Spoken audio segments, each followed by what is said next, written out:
وَلَقَدْ آتَيْنَا لُقْمَانَ الْحِكْمَةَ أَنِ اشْكُرْ لِلَّهِ وَمَنْ يَشْكُرْ فَإِنَّمَا يَشْكُرُ لِنَفْسِهِ وَمَنْ كَفَرَ فَإِنَّ اللَّهَ غَنِيٌّ حَمِيدٌ۔ صدق اللہ العظیم۔ میرے انتہائی واجب الاحترام بھائیوں، دوستوں اور بزرگوں، اس آیت کریمہ کے اندر اللہ رب العزت نے حضرت لقمان علیہ السلام کا ذکر کیا۔ حضرت لقمان ایک صالح، متقی اور پرہیزگار انسان تھے۔ اگر ان کے دور کی بات کی جائے، حضرت لقمان علیہ السلام ایک پیغمبر نہیں تھے، لیکن یہ اپنے دور کے بہت بڑے اللہ والے تھے، بہت بڑے بزرگ تھے۔ یہ کس دور کے اندر آئے؟ اس کے اندر بعض صاحب علم کا یہ کہنا ہے کہ یہ حضرت ایوب علیہ السلام کے خالہ زاد بھائی تھے، اور بعض اہل علم کا یہ کہنا ہے کہ یہ حضرت داؤد علیہ السلام کے دور کے اندر آئے۔ جب اللہ نے حضرت داؤد علیہ السلام کو ابھی تک نبوت نہیں عطا کی تھی، اس وقت یہ لوگوں کو دین اور مسائل بتانے کا کام کیا کرتے تھے، لیکن جب اللہ نے حضرت داؤد علیہ السلام کو نبوت عطا کی تو پھر یہ کام حضرت داؤد علیہ السلام نے کیا، اور یہ حضرت داؤد علیہ السلام کے ساتھ دین کے کاموں میں مدد کیا کرتے تھے۔ ان کے بارے میں اگر بات کی جائے تو یہ ایک سیاہ فام تھے، حبشہ کے رہنے والے تھے، کالے رنگ کے۔ ان کی ایڑی مبارک جو تھی وہ پھٹی ہوئی تھی، ان کے ہونٹ بڑے بڑے تھے، لمبے قد کے تھے، لیکن اللہ نے، یہاں سے یہ پتہ چلتا ہے کہ اللہ کے ہاں خوبصورتی معیار نہیں، بلکہ اللہ کے ہاں اگر کسی چیز کا معیار ہے تو وہ تقوی کا ہے۔ ان اکرمکم عند اللہ اتقاکم۔ دیکھیں اب حضرت لقمان کالے رنگ کے تھے، لیکن اللہ کو اتنے پسند آئے کہ اللہ نے ان کی وہ نصیحتیں جو انہوں نے اپنے بیٹے سے کی، اللہ نے ان کا ذکر قرآن مجید میں کیا۔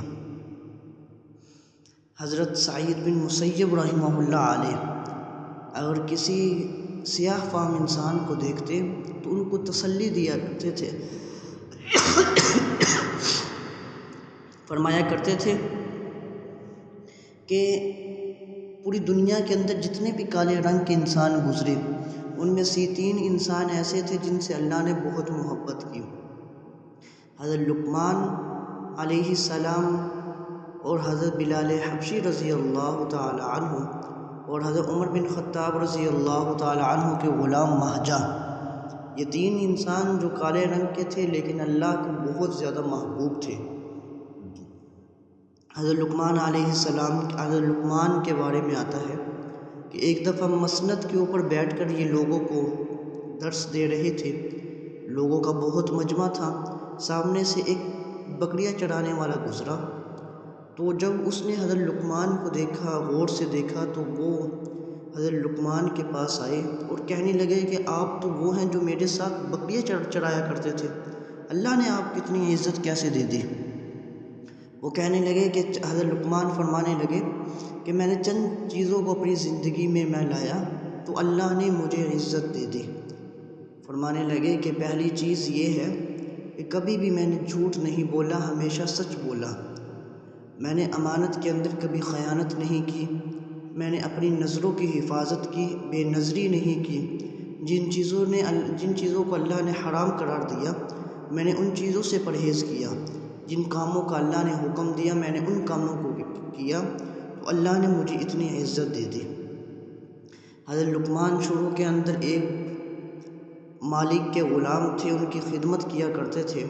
ایک دفعہ مالک نے حضرت لقمان کو حکم دیا کہ آپ ایک بکری ذبح کریں اور بکری کے جتنے بھی اعضاء ہیں ان میں سے صرف 2 اعضاء لے کر آئیں جو سب سے بہترین اعضاء ہوں۔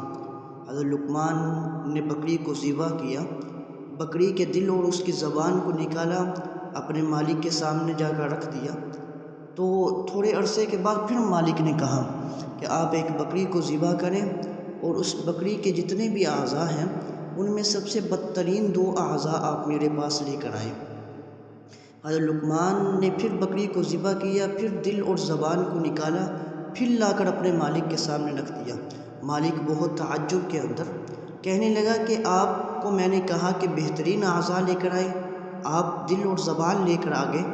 جب میں نے آپ سے بدترین اعضاء لانے کا کہا، آپ پھر دل اور زبان لے کر آئے، یہ کیا بات ہوئی؟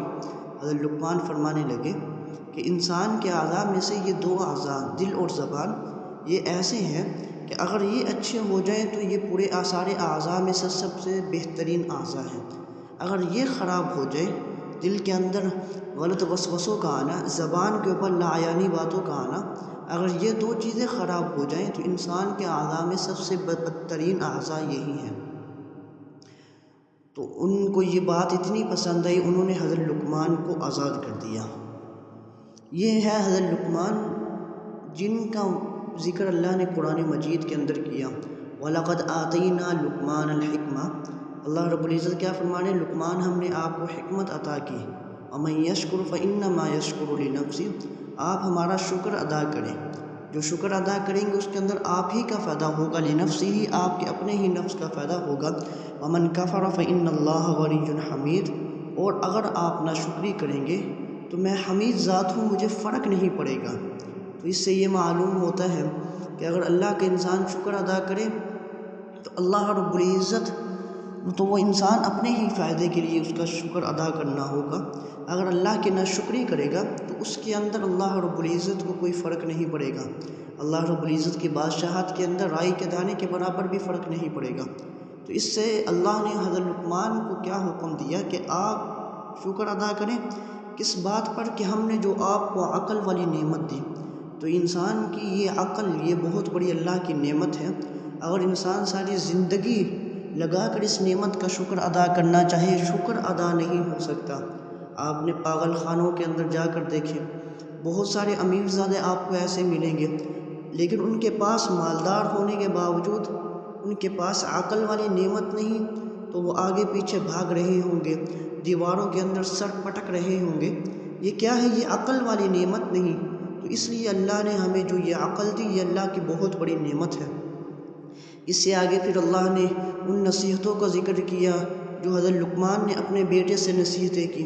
پہلی جو انہوں نے نصیحت کی، کیا نصیحت کی؟ وَإِذْ قَالَ لُقْمَانُ لِابْنِهِ يَعِظُهُ يَا بُنَيَّ لَا تُشْرِكْ بِاللَّهِ، کیا فرمایا کہ اے میرے بیٹے کبھی بھی اللہ کے ساتھ کسی کو شریک نہ ٹھہرانا۔ إِنَّ الشِّرْكَ لَظُلْمٌ عَظِيمٌ، بے شک یہ شرک جو ہے یہ بہت بڑا ظلم ہے۔ اس لیے حدیث شریف کے اندر آتا ہے کہ آپ صلی اللہ علیہ وسلم نے فرمایا کہ جس وقت حضرت لقمان نے اپنے بیٹے سے پہلی نصیحت کی، کیا فرمایا کہ اے بیٹا کبھی بھی اللہ کے ساتھ کسی کو شریک نہ ٹھہرانا۔ اللہ وہ ہے کہ تیرا چھوٹے سے چھوٹا عمل، چاہے وہ کسی پتھر کے اوپر موجود ہو، یا پانی کے اندر موجود ہو، یا آسمانوں کے اندر ہو، یا کسی زمین کے اندر بھی کیوں نہ ہو، اللہ رب العزت اتنے باریک بان ہے کہ اللہ رب العزت اس چھوٹے سے چھوٹے عمل کو بھی دیکھ لیں گے۔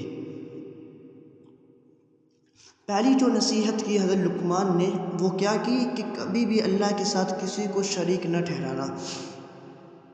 اس سے آگے دوسری نصیحت جو حضرت لقمان نے کی، وَوَصَّيْنَا الْإِنسَانَ بِوَالِدَيْهِ حَمَلَتْهُ أُمُّهُ وَهْنًا عَلَىٰ وَهْنٍ، اپنے والدین کے ساتھ حسن سلوک والا معاملہ اختیار کرنا۔ والدین میں سے پہلے کس کا ذکر فرمایا؟ اپنی والدہ کا، انہوں نے وَهْنًا عَلَىٰ وَهْنٍ، تکلیف کے اوپر تکلیف کو برداشت کرتے ہوئے تجھے پیدا کیا۔ کس لیے؟ ماں جو پہلی تکلیف اپنی اولاد کے لیے اٹھاتی ہے، ماں اپنے پیٹ کے اندر اولاد کو 9 ماہ تک رکھتی ہے، یہ انسان کی یہ ماں کی سب سے پہلی تکلیف ہوتی ہے۔ اس کے بعد جب وضع حمل کے وقت، جب پیدائش کا وقت آتا ہے، یہ انسان کی یہ والدہ کی دوسری تکلیف ہوتی ہے۔ تیسری تکلیف 2 سال تک، وَهْنًا عَلَىٰ وَهْنٍ وَفِصَالُهُ فِي عَامَيْنِ، 2 سال تک اپنے بچے کو اپنے سینے کے ساتھ لگا کر اسے دودھ پلاتی ہے۔ اگر بچہ پیشاب یا پیخانہ کر دے، ماں اس جگہ پر لیٹ جائے گی، بچے کو سوکھی جگہ پر لٹاتی ہے۔ تو کیا حکم دیا کہ اپنی والدہ کے ساتھ حسن سلوک والا معاملہ اختیار کرنا۔ ایک صحابی رسول صلی اللہ علیہ وسلم کی خدمت میں حاضر ہوئے، آ کر عرض کیا یا رسول اللہ صلی اللہ علیہ وسلم میری محبت کا سب سے زیادہ حقدار کون ہے؟ آپ صلی اللہ علیہ وسلم نے فرمایا امک تمہاری ماں۔ پھر صحابی نے پوچھا کہ یا رسول اللہ اس کے بعد ثم من؟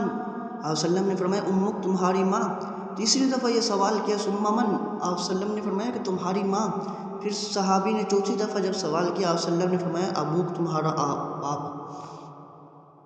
اس حدیث سے یہ معلوم ہوتا ہے کہ ماں کا جو مقام ہے وہ باپ سے پہلے ہے۔ ماں اپنی اولاد کے لیے تکلیفیں زیادہ برداشت کرتی ہے، باپ بھی اس کے ساتھ بھی حسن سلوک کا حکم دیا، وہ بھی اولاد کے لیے بہت تکلیفیں برداشت کرتا ہے۔ ایک واقعہ ذہن کے اندر آ گیا، ایک صحابی آپ صلی اللہ علیہ وسلم کی خدمت میں حاضر ہوئے، آ کر عرض کیا کہ یا رسول اللہ صلی اللہ علیہ وسلم میرا باپ جو ہے، جو میں مال کماتا ہوں اس مال میں سے خرچ کرتا ہے اور وہ مجھ سے اجازت نہیں لیتا۔ انہوں نے بات ٹھیک کہی، قانون تو یہ ہے کہ بیٹا اگر کمائے تو باپ کو چاہیے کہ اجازت لے کر اسے خرچ کرے۔ تو آپ صلی اللہ علیہ وسلم نے صحابہ کو حکم دیا کہ جاؤ اس کے باپ کو لے کر آؤ۔ جب باپ کو پتہ چلا کہ میرے بیٹے نے آپ صلی اللہ علیہ وسلم کے سامنے میری شکایت کی، تو باپ نے دل ہا دل کے اندر کچھ جملے بولے، زبان کے اوپر لے کر نہیں آئے، دل کے اندر بولے، لیکن دلوں کے حال اللہ رب العزت جانتے ہیں۔ اللہ رب العزت نے فوراً حضرت جبرائیل علیہ السلام کو آپ صلی اللہ علیہ وسلم کے پاس بھیجا۔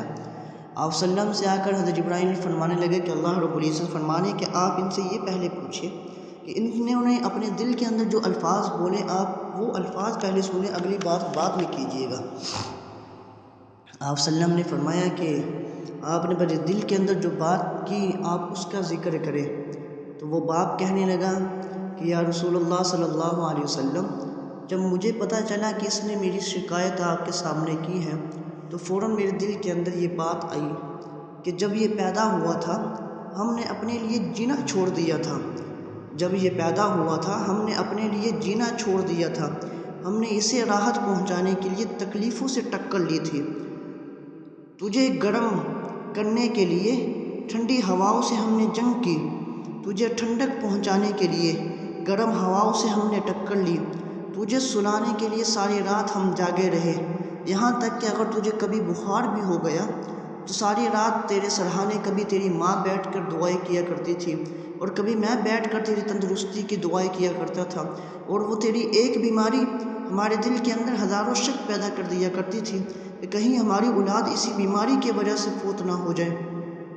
موت کا وقت تو ہے، موت تو اپنے وقت پر آ کر ہی رہے گی، لیکن تجھ سے محبت اتنی تھی کہ ہمیں اس غم ہمیں کھاتا تھا، ہم موم ہو جایا کرتے تھے کہیں یہ بیماری تجھے موت کے منہ کے اندر نہ لے جائے۔ کبھی اللہ کے سامنے رو کر دعا کیا کرتے تھے، کبھی کسی ڈاکٹر کے پاس جایا کرتے ہیں دعائیں لینے کے لیے، کبھی کسی حکیم کے پاس جایا کرتے تھے، ساری رات تیرے سرہانے بیٹھ کر تیری فکر کے لیے دعائیں کیا کرتے تھے، اور تجھے اپنی انگلی پکڑا کر تجھے چلنا ہم نے سکھایا، اور پھر میں اور تیری ماں چکی کے اندر تیری پرورش کی خاطر ہم چکی کے اندر پس گئے، اور پھر ایک وقت زمانے نے ایسی گردش کی کہ ہم تجھے ہرا بھرا درخت بنانے کے چکر میں ہماری زندگی کے درخت کے پتے جھڑ گئے، ہم تمہیں مضبوط تناور تیری کمر مضبوط ہوتی چلی گئی اور ہماری کمر جھکتی چلی گئی، ہم تجھے اپنے قدموں پر کھڑا کرتے کرتے ہمارے ہاتھوں کے اندر لاٹھی آ گئی،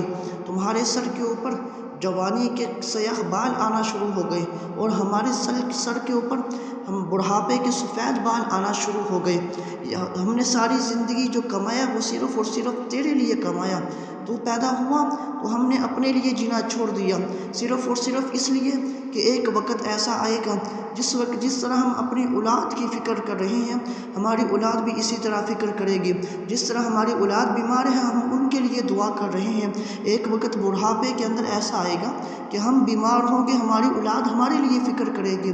تو یا رسول اللہ صلی اللہ علیہ وسلم یہ صرف یہ شکایت لے کر آیا کہ میں مال میں سے خرچ کرتا ہوں اور اس کی اجازت کے بغیر خرچ کرتا ہوں؟ یا رسول اللہ صلی اللہ علیہ وسلم جو مال میں خرچ کرتا ہوں وہ اپنے اوپر خرچ نہیں کرتا، وہ میں اس کی ماں اور اس کی بہنوں کے اوپر خرچ کرتا ہوں۔ یا رسول اللہ ہمارا حق اتنا بھی نہیں بنتا؟ آپ صلی اللہ علیہ وسلم کی آنکھوں سے آنسو جاری ہو گئے، اتنے آنسو نکلے کہ آپ صلی اللہ علیہ وسلم کی داڑھی مبارک آنسوؤں سے تر ہو گئی۔ یہ آپ صلی اللہ علیہ وسلم، یہ ان کے الفاظ، دکھ تھا ان کا، اتنا دکھ تھا کہ آپ صلی اللہ علیہ وسلم کی آنکھوں سے بھی آنسو تھے۔ آپ صلی اللہ علیہ وسلم نے فوراً بیٹے کو وہاں سے نکال دیا۔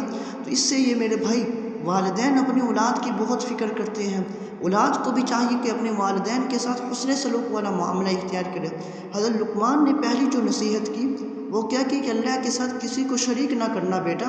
دوسری کیا نصیحت کی؟ اے بیٹا، کبھی بھی والدین کو تکلیف نہ پہنچانا، ہمیشہ والدین کے ساتھ حسن سلوک والا معاملہ اختیار کرنا۔ یہ دو نصیحتیں حضرت لقمان نے اپنے بیٹے سے کی۔ اس سے آگے بھی کافی نصیحتیں کی، انشاءاللہ زندگی رہی تو وہ آئندہ جمعہ آپ احباب کے سامنے بیان کریں گے۔ دعا ہے کہ اللہ عمل کی توفیق عطا فرمائے، سنتے ادا کر لیجیے۔